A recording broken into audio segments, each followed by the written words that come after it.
we'll start with when you were born, the date you were born. I was born November the 30th, 1917, in Anadarko, Oklahoma. Oh, I thought it was Chickasha. It's Anadarko. Anadarko. My earliest remembrance is when I started to school, and my first school I went to Davenport, Oklahoma. Where's that? Where's Davenport? Davenport's just about 6 or 7 miles from Chandler. And while we lived there, my dad worked for the Magnolia Oil Company, and on the derrick that he was working on, it caught fire, and he burned. They doubted that he would live through that burn, 3rd-degree burns. And so about what year was that? Well, I was about 6. Okay. Because so 23. I'm 5 years older than my little brother Basil, and Basil was a nursing baby when Dad was burned, and Mom came from Davenport to Oklahoma City and stayed with him while he was in the hospital. And she had Basil with her, and Laverne and I stayed with a neighbor lady whose husband also was burned on that derrick. As bad as Pop? Dad was the worst one. He was burned the worst. They ran a mile into Davenport to the doctor's office, Dr. Nichols. I was wondering if I could remember his name.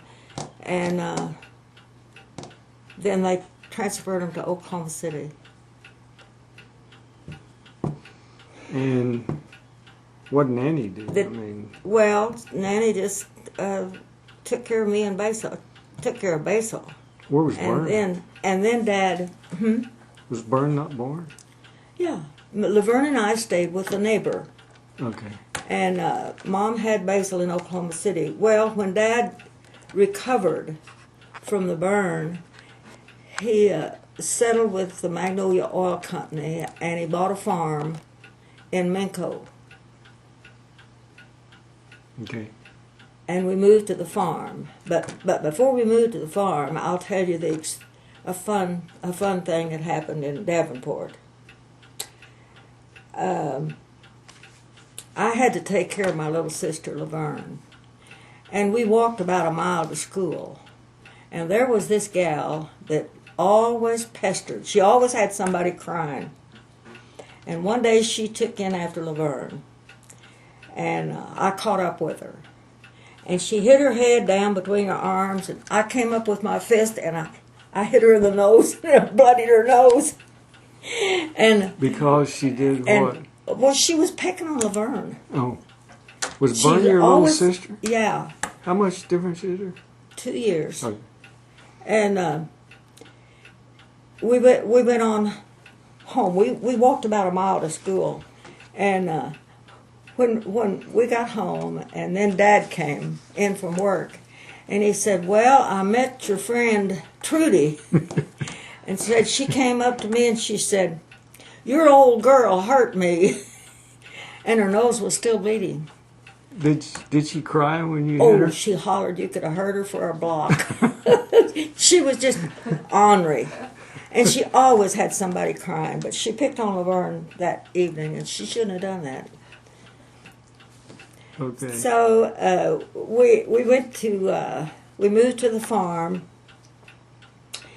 and we lived there 2 years, and that was a fun experience. We lived a mile out. We lived about a block north of the cemetery, between the cemetery and the North Canadian River in Minco, out in the country. And on Saturdays, Mom helped Pop down in the cornfield. And I did this. Is that what you raised, with corn? Oh, corn. Mostly. And yeah, corn and alfalfa was what he mostly raised. And we had a real producing orchard. We had an orchard with all kinds of fruit.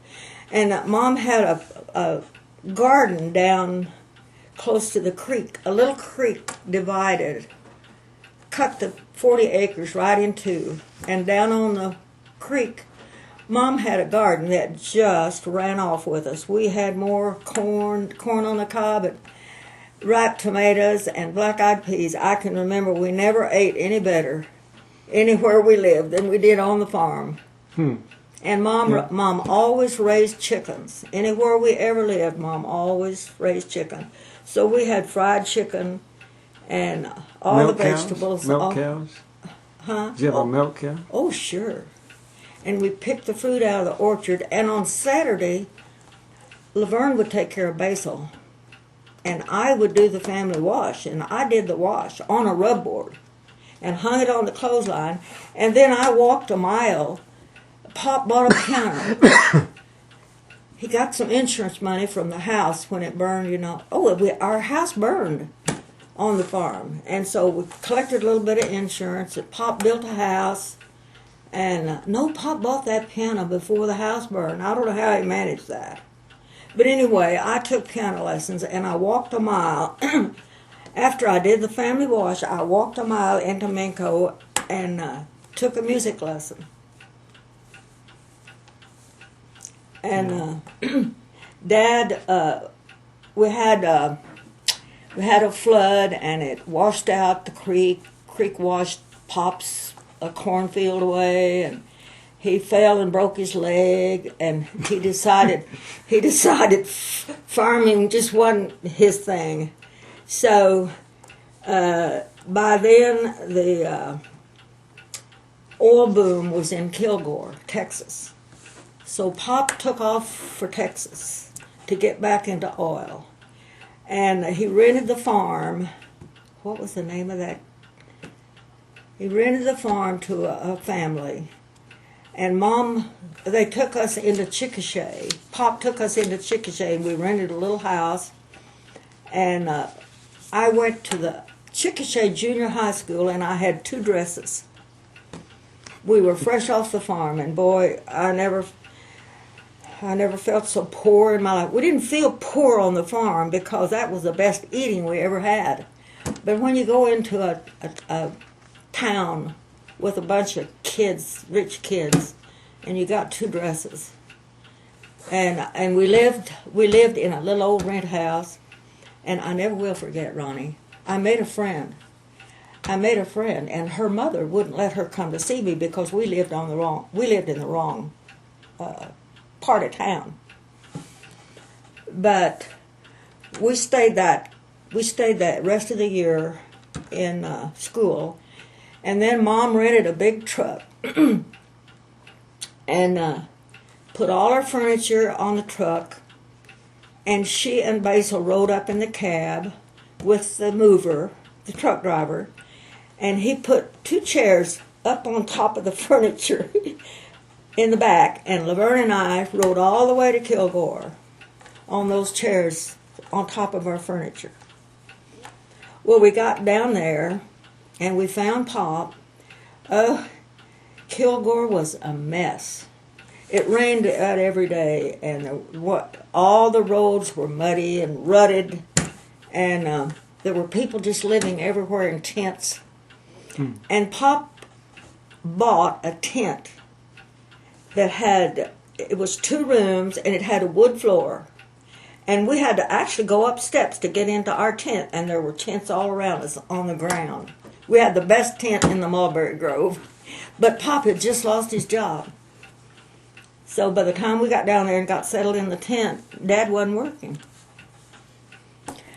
So Nanny, about a quarter of a mile down the road, Nanny went into a little cafe, and this lady put her to work.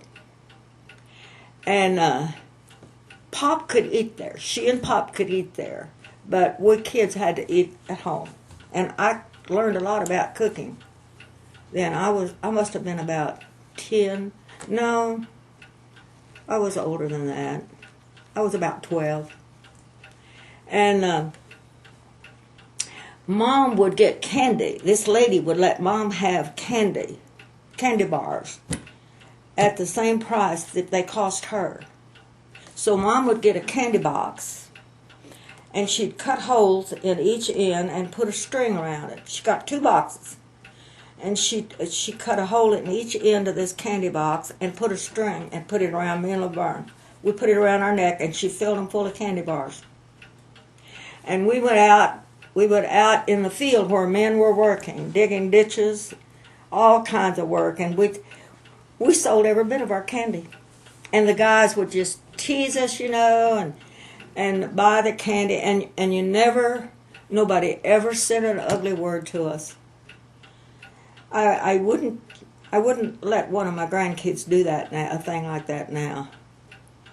Times have changed too much, but we sold all the candy. Pop soon got a job, and he moved the tent down. We were about a mile from Leverage Chapel School. And Leverage Chapel School was a country school with a good reputation. It was named after 2 families that had struck oil on their land, Leverage and Chapels. These 2 families. So the name of the school was Leverage Chapel. And Dad moved the tent on the school ground. He got a job as a custodian of the school. And he moved the tent on the school ground, and he put a little front on it. He built a front on the tent, and he built a counter, and there was enough space out on the floor, we had a door, 2 doors, and then there was a space out beyond the counter, enough space for 2 tables, and Mom cooked, and we fed all the school kids. And I was I guess I was a freshman. What did you cook? Hamburgers? Mom made hamburgers and sold them for 15 cents a piece. And I would get out of algebra What's class. a hamburger now? That's meat. That's No. a bun. Mom had a little bun and meat and mustard, and then she ground up pickles and onions.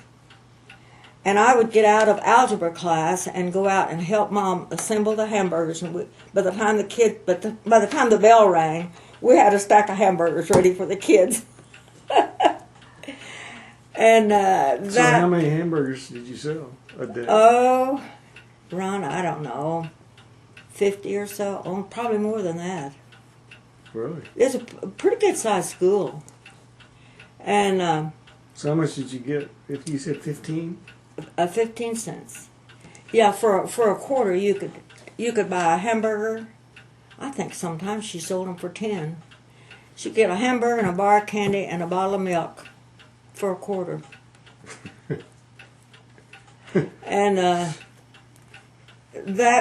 How old were these kids? There were some high school kids. Leverage Chapel School was from there was no kindergarten, but there was 1st grade to seniors in high school. And there weren't very many seniors. After 3 years, I graduated, and in my graduating class, there were only 8. But I can't remember how long we lived in the tent. But I think the 2nd year we were in the tent, Leverage Chapel built a big brick building, and it's still there. Fred and I went back. That was in 1934. I finished high school in 34. That was 33. They built a brick building before I graduated. And we fed the men that built the brick building. Nanny and Bern and I stayed busy as a bee cooking, and they called me Speedy. The men would call me Speedy because I worked so fast helping Nanny, serve. It was fun. And there was the superintendent of that workforce had 2 daughters, and they came down and spent some time with him, and I am sure that his youngest daughter became a movie star because I traced her, and I thought of her name the other day, and I think it was her. Anyway, after the brick building was built, a year later, they built a gym, and then I think they built Nanny. I think they built a cafe with a bathroom and 4 bedrooms upstairs for us to live in. So Nanny's little Dewdrop Inn, she named it the Dewdrop Inn. It turned into a restaurant. And let me tell you, who was it that was out here? Who was it? Just this week. Said he met a lady. He met a lady that walked up to him and said, I know you're, I can't remember who that was, Ronnie.